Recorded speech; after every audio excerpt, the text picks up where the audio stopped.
Fenerbahçe à l'Astrobal. Voilà pour ce point sur l'essentiel de l'actu sport ce matin. Je vous souhaite une excellente journée. 7h45, l'invité du jour, en direct sur 92.3 et en vidéo live Facebook sur la page RGFM.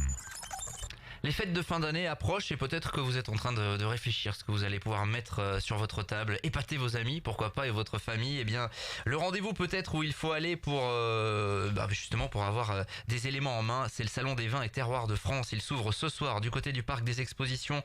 On en parle ce matin avec Alain Zilla. Bonjour. Bonjour. Directeur de Monève, évidemment, qui organise ce salon. Et puis l'animateur sommelier en chef Romain Landrieff. Bonjour. Bonjour. Du Centre Hôtel à Montmarault. Vous serez présent tout au long de ce week-end. Alain Zilla, on peut expliquer un petit peu la philosophie de ce salon. Je le disais là, c'est pas un hasard s'il est placé à un mois de Noël en gros. C'est pas un hasard. D'abord, ça correspond un petit peu aux souhaits des viticulteurs, puisqu'on est après les vendanges et les opérations dans les caves, donc ils sont à même de venir sur nos manifestations pour présenter leurs produits. C'est un salon aussi qui est proche effectivement des fêtes de fin d'année, parce qu'on pense que c'est une opportunité pour nos visiteurs, pour le public, de découvrir des nouveaux crus, de nouveaux champagnes, et également de songer un petit peu à la préparation de ces tables pour accueillir la famille, les amis. Donc on présente non seulement bien sûr des exposants en viticulture, mais également tous les produits du terroir, beaucoup de produits du terroir, que ce soit du foie gras, des confitures, des fromages, du pain, du pâté, et j'en oublie certainement, je pense aux olivades également, aux lentilles. Bref, il y a des bons produits faits par des passionnés de la terre, de la production, des passionnés qui vont faire vivre un petit peu l'amour de leurs produits et qui pourront communiquer aux visiteurs afin de leur donner toutes les idées pour passer ces bons moments conviviaux, non seulement pour les fêtes de fin d'année, mais peut-être déjà dès ce week-end. Bien sûr, alors d'un point de vue pratique, ouverture à partir de 17h ce soir et puis 10h, 20h demain, 10h, 19h dimanche.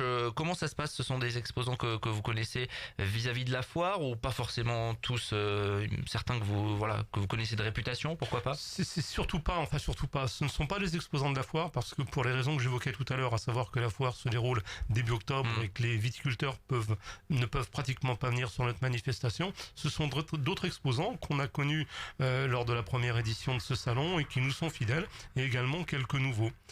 Est-ce que tous les terroirs de France, en matière notamment de vin, seront représentés quasiment? Romain le dira mieux que moi, on n'aura pas tous les terroirs de France parce que ils sont nombreux. Là, on n'a qu'une petite quarantaine d'exposants, mais on a une belle offre déjà pour satisfaire tous les palais, tous les gourmets, tous les gourmands. Et je dis aussi que ce marché, c'est le marché qu'on peut découvrir. Je reprends la phrase de tout à l'heure, en famille et entre amis. C'est une place de marché comme les Montluçonnais, comme les Français aiment. Les Montluçonnais viennent sur le marché du Vieux-Montluçon le samedi, sur le marché de la place Saint-Paul le dimanche. Bien là, pendant un week-end, ils peuvent venir faire leurs courses, pourquoi pas pour les repas de ce week-end, et les faire à l'abri. On annonce une météo pas trop clémente ce week-end dans la salle Saphir. Ils seront à l'abri, une salle chauffée. Ils pourront tout à loisir découvrir ces allées. Romain Landrieff, la parole à vous maintenant évidemment pour nous parler un petit peu plus spécifiquement de vin. Vous êtes sommelier de formation évidemment. Fait, oui. Qu'est-ce qu'on va pouvoir retrouver concrètement? C'est vraiment de la qualité, hein. On a des vignerons qui sont assez pointus, des vignerons assez atypiques, et donc on va pouvoir déguster la vallée du Rhône, la vallée de la Loire, la Bourgogne sera présente également, le Languedoc et le Roussillon également. On va pouvoir déguster aussi le Sud-Ouest. Avec certains Madirans, des Cahors, des petites choses comme ça. Donc là, c'est intéressant aussi, Pêche-Charmant aussi. Voilà. Donc on n'aura pas toutes les régions de France représentées, mais bon, un beau panel quand même avec la Champagne également. 3 vignerons, je crois, seront là de Champagne d'ailleurs cette année. Donc ça, c'est intéressant parce qu'avec tous des spécificités assez intéressantes. Voilà, donc on va pouvoir déguster, s'approprier certains vins pour il y aura pour tous les goûts. Ouais, avec des dégustations bien sûr, avec modération bien évidemment, on le précise, mais tout à fait, dégustation. On va même faire un atelier initiation à la dégustation le samedi et le dimanche. Bon, pas forcément le dimanche après-midi, parce que le dimanche après-midi c'est là où il y a une petite bousculade généralement dans les allées, donc on laisse les vignerons faire leur travail et leur business surtout. Mais sinon après on va avoir des ateliers dégustation. On a aussi la confrérie du pâté aux pommes de terre qui vient faire des pâtés également. Voilà, on a pas mal de choses attrayantes sur le salon. Vous avez des verres qui vont vous être fournis à l'entrée, suivant nos capacités capacité à fournir. Voilà, Bien c'est sûr. surtout cela, parce qu'il y a quand même pas mal de verres en production, mais après, s'il y en a assez pour les clients, très bien, et ceux qui arriveront les derniers n'auront peut-être pas.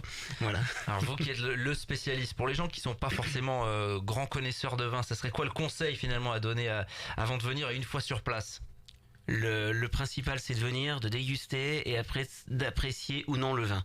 S'il y a un vin qu'on n'apprécie pas, faut pas se fermer, faut aller déguster un autre vin, parce que on peut pas tous apprécier le même vin. Mhm. Et ça, c'est important. Le principal, c'est quand on goûte un vin, de le trouver bon et de l'apprécier, et de voir tout de suite en tête avec quoi est-ce qu'on peut l'accorder. Ouais. Ça, c'est important. Parce que souvent il y a débat à table quand on est avec des amis, on n'est pas d'accord. Ah non, il est pas bon. Ah celui-là, il est bon. On mais n'a pas c'est- tous le même palais, on goûte pas Exactement. tous de la même manière. C'est ce que j'allais dire. Et je vais vous dire, suivant aussi l'état de repos de la personne ou non, l'état d'esprit aussi, des fois on va être dans un état d'esprit où on va goûter beaucoup mieux qu'à d'autres moments. Et c'est pour ça que des fois un vin, c'est bien de l'ouvrir, de le goûter, on le trouve pas bon, on le met de côté, on regoute le lendemain. Parce que du jour au lendemain, le vin va s'ouvrir un petit peu, et le lendemain on sera peut-être dans un état physique et psychologique différent. Bien sûr. Voilà. Ce qui est intéressant Alain Zilla sur ce type d'opération, c'est que ce sont des passionnés, les vignerons et tous les producteurs d'une manière générale, et qu'il y a un vrai échange qui se met en place avec le public. Absolument, il y a une vraie communication. On n'est pas dans les rayons de grande surface, même s'il m'arrive de côtoyer ces centres commerciaux. On est vraiment dans l'échange avec les professionnels, et c'est dans un échange de convivialité. On a voulu poursuivre un petit peu que ce salon, ce qui se passe sur la foire. Sur la foire exposition de Montluçon, on a des grands moments commerciaux, mais des grands moments aussi d'échange, des grands moments de fête, avec notre espace foire en fête, notre espace restauration qui, sur la foire de Montluçon cette année, a connu un très grand succès.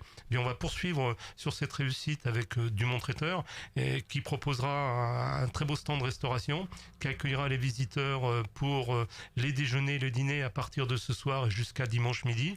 Et cerise sur le gâteau, on aura en plus de cette belle offre de Dumont Traiteur, on aura demain soir et samedi soir 2 soirées musicales, avec pour samedi soir le groupe Access. C'est un duo qui présente la chanson française et la variété internationale. Également le lendemain, avec Solilès en solo, on pourra, choisissant son carton perforé, se rappeler et chantonner ces belles chansons qu'on a connues, 10, 20, 30 ou 40 ans. Tout pour faire des provisions pour les semaines qui viennent, pour déguster vraiment les produits du terroir. C'est ce week-end du côté du Salon des vins et terroirs de France. Pour en terminer avec ce salon, Romain Landriève, vous disiez tout à l'heure, des fois il y a des choses atypiques. Vous-même, vous avez découvert vraiment là, vous êtes spécialiste pourtant, mais des vignerons et des produits vraiment... Oui. On a des vignerons assez originaux. Parce que chaque vigneron est original quand même dans sa manière de travailler son vin. On a des vignerons assez atypiques, assez originaux, et on a des vins vraiment atypiques. Donc après, on aime ou on n'aime pas, mais c'est vrai qu'on a des vignerons qui font un travail toute l'année sur leur vigne et sur leur vin, et sur le salon, on retrouve quand même des choses très très atypiques. À découvrir, Voilà. évidemment, à partir de ce soir 17h jusqu'à 21h, et puis demain 10, 20h et dimanche 10, 19h, ce salon des vins et terroirs de France. Grosse actualité du côté du parc des Expos, Alain Zilla, avec ces gros travaux alors pas centrale mais photovoltaïque finalement. Expliquez-nous un petit peu la configuration, parce que dans quelques mois, dans quelques années, les Montluçonnais ne reconnaîtront pas finalement les grands parkings autour du parc des Expos.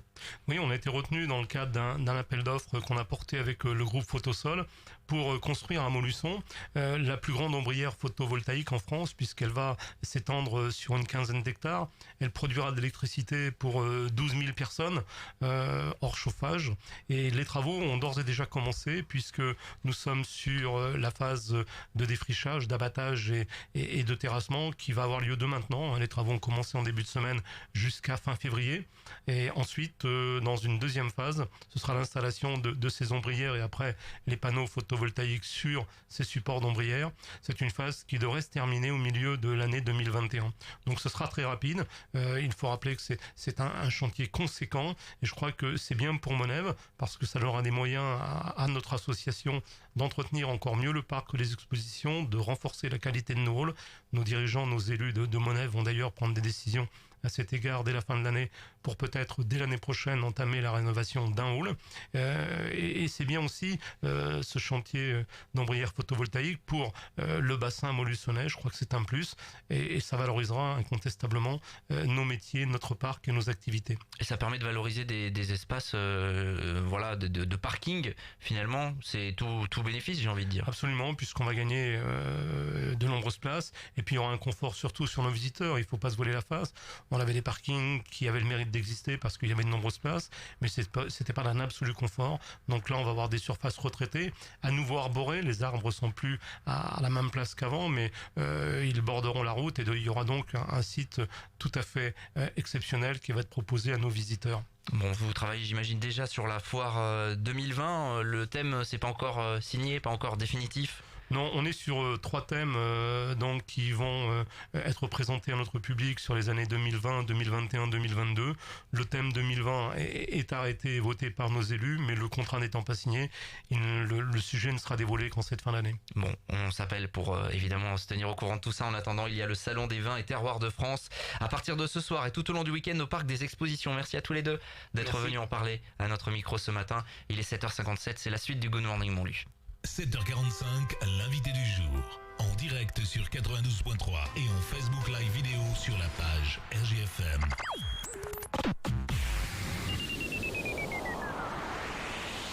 Les fêtes de fin d'année approchent à grands pas. Fin gourmet ou simple amateur, vous êtes à l'affût de bonnes adresses?